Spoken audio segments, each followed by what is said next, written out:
Gold trusted gold buyers మీరు తాకట్టు పెట్టిన బంగారాన్ని విడిపించి ఈ రోజు ఉన్న మార్కెట్ ధరకు కొనబడును.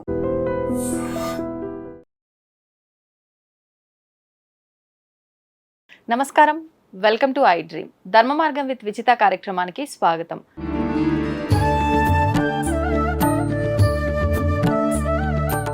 నమస్కారం అమ్మా. నమస్తే అమ్మ, శ్రీమాత్రి నమః. అమ్మ, నిత్య దీపారాధన ఖచ్చితంగా చెయ్యాలి ప్రతి ఇంట్లోనూ అని అంటూ ఉంటారు. కానీ ఈ మధ్య కాలంలో ఇంటి యజమాని మగవారు చేస్తే మంచిది అన్నారు, కానీ మగవారు చేసేవాళ్ళు చాలా తక్కువ ఉన్నారు. ఆడవారే చేస్తూ ఉంటారు నిత్య దీపారాధన. కానీ ఆడవారు కూడా ఈ మధ్య కాలంలో వృత్తిరీత్యా బయటకి వెళ్ళటం వల్ల వాళ్ళకి హరిబరి జీవితంలో చేయటానికి వీలవ్వక అరే చేయలేకపోయామనే బాధ ఉంటుంది. చేయాలంటే టైం అడ్జస్ట్ అవ్వట్లేదు. ఇదంతా ఎలా మేనేజ్ చేసుకోవాలి, నిత్య దీపారాధన ఎలా చేసుకోవాలంటారు అటువంటి వారు? అంటే ఇప్పుడు మీరు అడిగిన దానికి రెండు అర్థాలు చెప్పొచ్చు అన్న. ఒకటేమో నచ్చినట్టు చేసుకోవచ్చు చెప్పచ్చు, అది ఇంకా అడ్వాంటేజ్ తీసుకొని చాలా మంది ఇంకా చేయడం మానేస్తారు. అంతే. ఇంకో విషయం ఏంటంటే, మన ఇంట్లో పసిపిల్లలు ఇంట్లో ఉన్నారనుకోండి, మనం ఉద్యోగం చేస్తున్నాం, వచ్చి బయటకు వెళ్ళాల్సింది, ఆ పిల్లలకి కావాల్సిన సదుపాయాలు చేసి వెళ్తామా, వదిలేసి వెళ్తామా? ఆయమ్మ ఉంది, ఆయమ్మ చూసుకుంటుంది, పైన పెద్దవాళ్ళు ఉన్నారు, వాళ్ళు చూసుకుంటారు. అయినా ఎంతమంది ఉన్నా సరే మన పిల్ల కనుక ఖచ్చితంగా ప్రాణం కొట్టుకుంటుందా కొట్టుకోదా? అవును అవును. సో భగవంతుడిని ఎప్పుడైతే మనం ఆ రూపంగా మనం తీసుకోగలిగితే మనకి ఇది కష్టం అనిపించదు.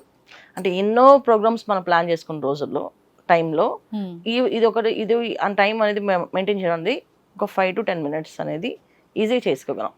కాకపోతే ఏంటంటే ఇక్కడ నేను చేయలేను అని ఒక తప్పించుకోవడానికి అవకాశాలు ఉన్నాయి కనుక చెప్పేస్తున్నాం. అదే తప్పించే అవకాశమే లేదు అన్నప్పుడు పసిపిల్ల ఖచ్చితంగా మనం కంపల్సరీగా ఆయమ్మ చూసుకున్నా ఆయమ్మ వచ్చే టైంకి మనం కనీసం ఆమెకి రెడీగా పాలు కనిపించాలి. అప్పుడే పాల డబ్బాలో పోసి పడుతుంది. సో ఆ పాలని మనం కాచాలని అన్న ఫీలింగ్ మనకు ఉంటుంది కదా.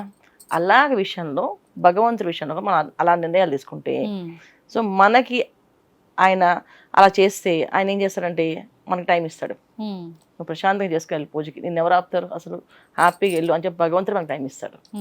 అంటే మనకి ప్రయారిటీ ఎప్పుడైతే ఇచ్చామో భగవంతుడికి, మనకి లైఫ్లో ప్రయారిటీ ఇస్తాడు ఆయన.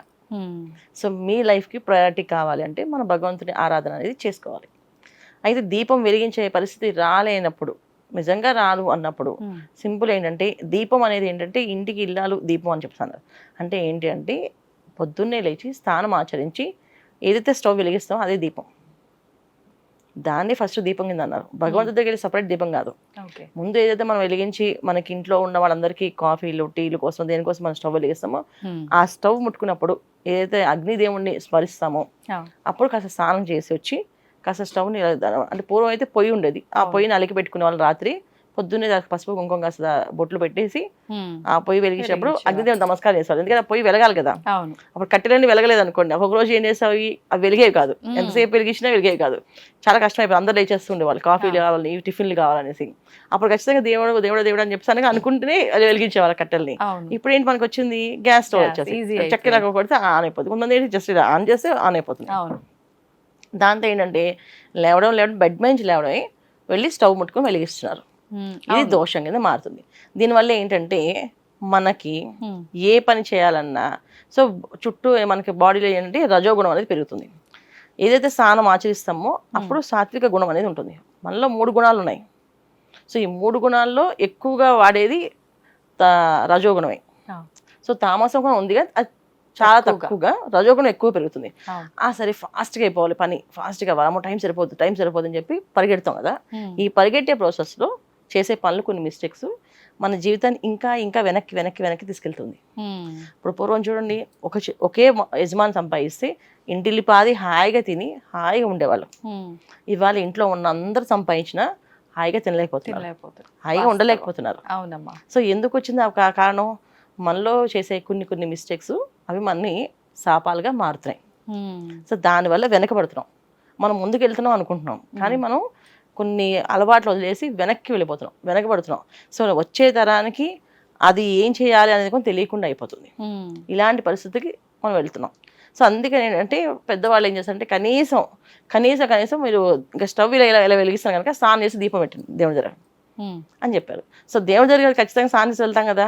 అందుకని దేవుడి దగ్గర ఇంట్లో దీపం పెడితేనే, ఇంట్లో దీపారాధన జరిగితేనే ఇల్లు కలిసి వస్తుంది, ఇంట్లో దీపం ఉంటేనే ఇల్లు మీకు ఎత్తురిల్లుతుంది అని చెప్పి మన్ని అలా అలవాటు చేశారు, డైవర్ట్ చేశారు. ఇవన్నీ ఎప్పుడు 90s నుంచి ఏదో ఒకటి ఒకదానికి లింక్ చేయకపోతే చేయాలి. వినరు అని చెప్పి వినరని చేశారు. ఉమ్, కానీ మన చేసే పని ఏంటంటే పొద్దున్నే లేవగానే స్నానం ఆచరించాలి ఫస్ట్. అది ఇంట్లో లక్ష్మీ స్వరూపం. ఉమ్, ఇంటి దీపం వెలిగించడం కంటే ముందు మనం ఇంట్లో శుభ్రమైన బట్టలు వేసుకొని శుభ్రంగా ఉండడం అనేది ముఖ్యం. రెండోది ప్రశాంతంగా నవ్వుతూ లేవడం అనేది ఇంకా ముఖ్యం. సో ఆ రోజు ఎంత బిజీ ఉన్నా నేను చాలా బిజీ అనుకోకుండా నవ్వుతూ భగవంతుడా నన్ను నిద్రపోతే మనం లేచామంటే మనం బతికినట్టే లెక్క. అంతే. అంతే కదా, నిద్ర అవస్థ నుంచి ఒక అవస్థ నుంచి ఇంకో అవస్థకి వెళ్తాం. అవును. మళ్ళీ ఆ అవస్థ నుంచి బయటపడ్డాము అంటే ఇంకా మనకి ఈ రోజు చేయాల్సిన కార్యక్రమాలు ఇంకా ఉన్నాయని అర్థం. ఉన్నాయని అర్థం. సో ఆ కార్యక్రమాలకి ఏ ఆటంకాలు రాకుండా ఉమ్, విఘ్నాలు రాకుండా నేను చక్కగా చేసే విధంగా అనుగ్రహించని చెప్పి దేవుణ్ణి కోరుకునే ముఖ్య ఈ దీపారాధన పుష్పాలు పెట్టడం. ఉమ్, సో ఇలా చేసుకుంటూ వెళ్ళడం. ఓకే. ఈ వీటిని కూడా మనం వద్దు దీని కూడా ఏమైనా ఆల్టర్నేట్ చెప్పమంటే ఇంక మొత్తానికి ఏమి చేయదు అన్న, ఏమి చేయరు, వదిలేస్తారు అవును. మొత్తానికి. అప్పుడు మనం వదిలేస్తాం, ఉమ్, అప్పుడు పిల్లలకి ఏం నేర్పిస్తాం?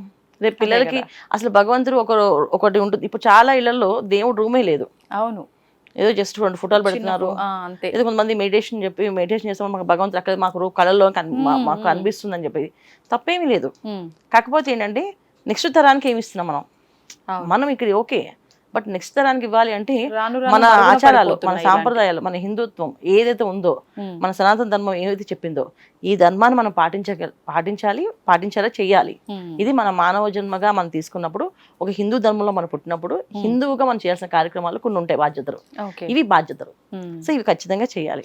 అమ్మ, ఇప్పుడు ఇందాక మీరు అన్నట్టుగా స్టవ్ మనం స్నానం ఆచరించి వెలిగిస్తే అక్కడే మనం భగవంతుడికి దీపారాధన చేసినట్టుగా అవుతుంది అని అన్నారు కదా. ఇప్పుడు మరి ఆడవాళ్ళకు పీరియడ్స్ వచ్చిన సమయంలో కూడా మనం పోయి వెలిగిస్తున్నాము, అది మరి దోషం కింద మారట్లేదా? అంటే జనరల్గా ఏంటంటే వెలిగించకూడదు, ఉమ్, కానీ వేరే ఆల్టర్నేట్ లేకపోవడం వల్ల వెలిగిస్తున్నారు. ఉమ్, దాన్ని అగ్ని అంటేనే ఏంటంటే శుచి అని అర్థం. సో అగ్నిలో వేస్తే ఏదైనా సరే అది శుద్ధి అయిపోతుంది, శుభ్రం అవుతుంది. శుద్ధి అయిపోతుంది. సో మనం చేసేదానికి చేస్తున్నందుకు దానికి ఒక పూజ ఉంటుంది. అది 5వ రోజున ఒక చిన్న కథ చదువుకొని ఆడవాళ్ళు నీళ్ళు పోసుకుంటారు. ఉమ్, సో సూర్య భగవాన్ దగ్గర కోరుకుంటారు, ఉమ్, తెలిసి తెలియని చేసిన తప్పులు ఏమైనా ఉంటే నన్ను మన్నించి క్షమించు స్వామి, ఉమ్, నా దోషాలు ఏమైనా ఉంటే నువ్వు తీసుకొని పుణ్యం మాత్రం నాకు ఇవ్వు, నేను నా బాధ్యతని, నా కుటుంబ బాధ్యత కొరకు నేను చేసిన పనులు ఇవి, ఓకే. నా కోసం నేను చేయలేదు. ఇక్కడ ఏమైంది, నువ్వు నీ కోసం నువ్వు చేయలేదు, నీ కుటుంబం బతికించడానికి కోసం నువ్వు చేస్తున్నావు. అవును. ఇక్కడ ఆ విధంగా వస్తుంది అర్థం. సో ఇది కొంచెం చెప్పి చేసుకోమంటారు. అయితే పూర్వం అయితే ముట్టుకునిచ్చేవాళ్ళు కాదు, అసలు ముట్టుకునే వాళ్ళే కాదు అసలు, కానీ ఇప్పుడు తప్పట్లేదు చేస్తున్నారు. సో ఈ విధంగా కథ 5వ రోజు స్నానం చేసినప్పుడు పసుపుతో ఉమ్, ఒంటికి మొహానికి రాసుకొని కొంచెం ఇంత పసుపు ముద్ద గొంతులో వేసుకోవాలి. వేసుకొని సూర్య నమస్కారాన్ని చేయాలి. ఓకే. సూర్యుడి దగ్గరికి వచ్చి నమస్కారం చేసి ఏమైనా దోషం ఉంటే ఆ దోషాలు నువ్వు తీసుకొని పుణ్యం మాత్రం నాకు ఇవ్వ స్వామి అని చెప్పి దండం పెట్టుకోవడం. ఉమ్, ఈ విధంగా పెట్టుకోవడం వల్ల ఏంటంటే ఆ దోషం నివారణ అవుతుంది. ఉమ్, అంటే నీ కోసం చేసేది స్వార్థము, పరుల కోసం చేసేది సహాయము. ఈ స్వార్థానికి సహాయానికి మధ్యలో ఉండేటప్పుడు దోషం కింద రాదు, అది ఉమ్, ఉమ్, ఉమ్. నీ బాధ్యత కింద వస్తుంది. Okay, okay. అలా అనమాట. అంటే నా బాధ్యతను నేను నిర్వర్తించాలి కాబట్టి తప్పక ఇది చేయాల్సి వచ్చింది అని చెప్పి మనం చెప్పుకుంటే సరిపోతుంది. అక్కడితో దోషం అనేది ఉండదు ఇంకా మనకు. అయిపోతుంది. ఈ పసుపు మింగటం ఇదంతా ఎందుకమ్మా? శరీరంలోని ఎప్పుడు కూడా రజోగుణం పెరగకుండా ఉండడానికి. అంటే అప్పుడప్పుడు అలా చేస్తూ ఉండాలా? ఎవ్రీ మంత్ నాన్న, ఎవ్రీ మంత్ అలా జరిగినప్పుడు 3 రోజులు 5వ రోజు ఇంత చిన్న పసుపు ముద్ద గొంతులో మింగితే మనకి ఆ అగ్రెసివ్గా అనేది ఉండదు. సాత్వికంగా ప్రతి విషయాన్ని ఆలోచించి ప్రతిదీ చేస్తాం. ఇంటికి ఇల్లాలు దీపంలాగా ఉండాలి అంటారు. అంటే ఏంటంటే కాంతి ఆ వెలుగులాగా ఉండాలి, అగ్నిలాగా జ్వాలలాగా ఉండకూడదు. చాలా మంది అరుస్తూ ఉంటారు, గట్టిగా మాట్లాడేస్తుంటారు, ఎంత చెప్పినా వినరు. సో వాళ్ళకి ఆ కోపం ఇంకా పెరుగుతూనే ఉంటుంది. చేసే పనులు ప్రతిదీ ఇంకా అంటే ఎదుటి వాళ్ళకి చేసేది అలాగే ఉంటుంది. అలా ఉన్నప్పుడు వీళ్ళు పెంచుతూ ఉంటారు. కానీ దాన్ని తగ్గించే మార్గం ఏది అంటే ఆవిడకి ఆ రజోగుణం పెరగకుండా ఉండాలంటే ఇది చేయాలన్నమాట. ఓకే. సో అందుకే పూర్వం చేసేవాళ్ళు ఇవన్నీ. సో నిత్యం మనం సంతోషంగా ఉండాలి అంటే చాలా చిన్న పూజ ఏంటంటే ఎక్కడున్నా, ఇంట్లో ఉన్నా, బయట ఉన్నా, ఎప్పుడున్నా సరే త్రికాలలో చదువుకోవచ్చు. లక్ష్మీ అష్టకం 8 నామాలు, ఎక్కువే ఉండవు లక్ష్మీ అష్టకాన్ని. పొద్దున్నే లేచి స్నానం ఆచరించేసి పూజ చేయాల్సిన టైం లేకపోయినా ఈ లక్ష్మీ అష్టకాన్ని చదువుతూ వంటంతా చేసుకోవచ్చు. ఆవిడ కూర్చొని చేయమని చెప్పలేదు, చక్కగా వాళ్ళు కూర్చొని చేయగలిగితే మంచిది, లేకపోతే చదువుకుంటూ చేయొచ్చు వంటంతా. ఇది ఆడవాళ్ళకి మాత్రం ఈ నియమం, మగవాళ్ళకి కాదు. ఇది ఆడవాళ్ళకి. ఒకవేళ జర్నీ చేసే సమయంలో కూడా చాలా మంది ఎక్కువ అవర్స్ జర్నీ చేసేవాళ్ళు అంటారు, అలా కూడా చదువుకోవచ్చు చక్కగా. అయితే ఏంటంటే జర్నీ చేసినప్పుడు అంటే అందరూ ఉంటారు కనుక మనసులోనే చదవాలి. సౌండ్ కానీ మన శబ్దం కానీ కదలిక కానీ బయటకు రాకూడదు. ఎందుకంటే వేరే అసూచంతో ఉన్న వాళ్ళకు ఉంటుందా, వాళ్ళు వింటే అదొక దోషం. సో అసూచనలో ఉన్న వాళ్ళకి వినిపించినట్టుగా వాళ్ళు విన్నట్టుగా ఉంటే అదొక దోషం కింద మారుతుంది మనకి. సో జర్నీలో ఉన్నప్పుడు ఏంటంటే మనసులో ఖచ్చితంగా అన్నిటిని చదువుకోవచ్చు. ఇది త్రికాలాలు చదువుకుంటే ఇంట్లో ఎప్పుడు కొన సంతోషంగా ఉండడానికి, ఆనందంగా ఉండడానికి మార్గాలు కనిపిస్తాయి. ధనం అనేది ఎప్పుడు వస్తూ ఉంటుంది. ఇది చాలా సింపుల్ పూజ, చాలా ఈజీగా చేసుకోవచ్చు. కాకపోతే ఏంటంటే కాస్త మనసు ఆవిడ మీద లగ్నం చేయాలి. ఎందుకంటే లక్ష్మి అంటేనే స్థిరంగా ఉండదు, ఆవిడ వెళ్ళిపోతూ ఉంటుంది. సో మన మనసు లగ్నం లేకుండా ఏదో చదివేసాం ఇది కూడా స్పీడ్ చదివామంటే ఇంకా అయిపోయింది. మనస్ఫూర్తిగా ఒక 5 నిమిషాలు కేటాయించి అమ్మవారి రూపాన్ని, అమ్మవారిని తలుచుకుంటూ మనసులో సంతోషంతో చదవాలి. ఇది హడావుడిగా చదవకూడదు. ఆ కేటాయించిన సమయం కూడా అటు ఇటు ముచ్చట్లు పెట్టుకుంటూ ఫోన్లు చూసుకుంటూ ఇదంతా లేకుండా ప్రశాంతంగా ఆ ఇచ్చిన టైంని అటు కేటాయించేస్తే ఆ ఫలితం ఆటోమేటిక్ గా వస్తుంది. సాయంకాలం ఇంటికి వచ్చేస్తున్నారు చదవచ్చు. కాబట్టి రాత్రి కూడా స్నానం చేసి శుభ్రంగా కూర్చొని ప్రశాంతంగా చదవచ్చు అమ్మవారి దగ్గర. ఇలా చదవడం వల్ల ఏంటంటే నిత్య దీపాలు చేసేంత ఫలితము ఉంటుంది, మనం పూజ చేయలేదని అనే బాధ అనేది లేకుండా ఉంటుంది. సో మనకి పూజ చేసే మార్గాన్ని ఆవిడే చూపిస్తుంది. ఓకే, ఎంతసేపట్లో అయిపోతుందమ్మా చదవటం? 2 నిమిషాలు నాన్న. మీరు చెప్పండి ఒక్కసారి.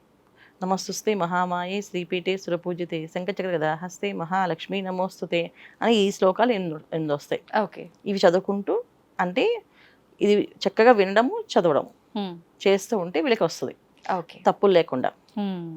విన్నా సరిపోతుందా అమ్మ? లేదు, వినడానికి. ఎందుకంటే ఏ అర్థంలో తప్పు రాకుండా ఉండడానికి కోసం మనం చదివేటప్పుడు ఒక అర్థంలో తప్పు వచ్చినా సరే అది మనకి దోషంగా మారుతుంది.